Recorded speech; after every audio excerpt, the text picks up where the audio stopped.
Earlier today we had a groundbreaking up in the Northland. It was for two projects actually with intersection improvements, and the intersection improvements are along U.S. Highway 169, which is a state project. Of course, the highway is under the state auspices, but the importance in that groundbreaking is that it opens up a large section of the Northland called the First and Second Creek.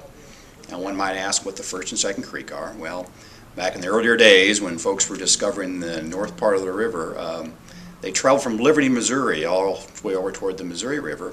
And the first creek they came to was the first creek, and the second creek they came to was the second creek. And they're basically watersheds. And those watersheds have not been developed in the past because there was no infrastructure. And of course, what infrastructure is, it's roads, it's bridges, it's sewers, it's water lines, all the things that allow for development to take place. The area that we're talking about, it's someday in the future, and this is way distant future, could have as many as 70,000 residents. In Kansas City, Missouri, our 6 council districts have about 70,000 residents each, and so this could be a 7th council district if you think in terms of 70,000 folks. The Parks and Recreation Department has been a key factor in all this, and the reason they have been is there's not a lot of east-west boulevards and parkways north of the river. Most of the main traffic ways north of the river run north and south. State highway departments are among those, along with some of the main city streets.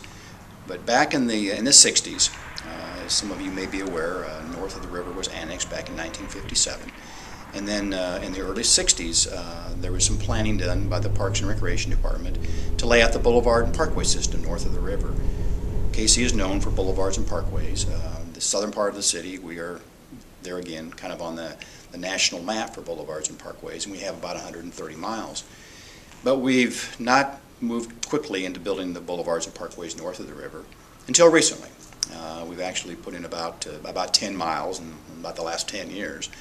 But there's 2 key boulevards that are in parkways that will be built in the Northland because of these 2 highway interchanges.